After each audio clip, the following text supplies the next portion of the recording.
Non, ces élèves ne sont pas en train de sécher les cours pour jouer au foot. Ils sont déjà en cours. Car nous sommes dans une des rares écoles de Hong Kong où le football est une matière reine. 14 heures du programme d'enseignement hebdomadaire lui sont consacrées et les élèves ont intérêt à s'appliquer.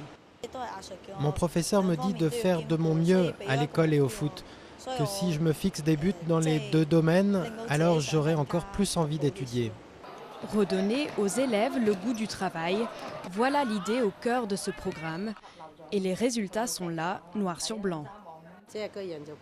Il a beaucoup changé, il se conduit mieux, ses notes d'examen sont meilleures, il est plus indépendant.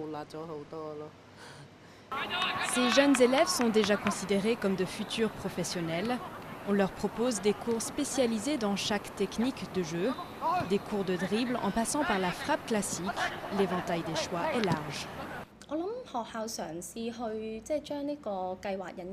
Depuis le début de ce programme, l'école a voulu donner à ses élèves des bases solides, à la fois dans les domaines académiques, mais aussi professionnels, et laisser les élèves approfondir leur centre d'intérêt pour pouvoir viser de vrais buts et de vrais rêves. Mais pour se projeter dans des rêves de carrière, il faut d'abord en avoir les moyens. Des moyens à la fois intellectuels et financiers que le programme se propose de fournir. Certains écoliers viennent de milieux modestes ou difficiles et il se peut aussi que leurs parents n'aient tout simplement pas le temps de s'occuper de leurs devoirs.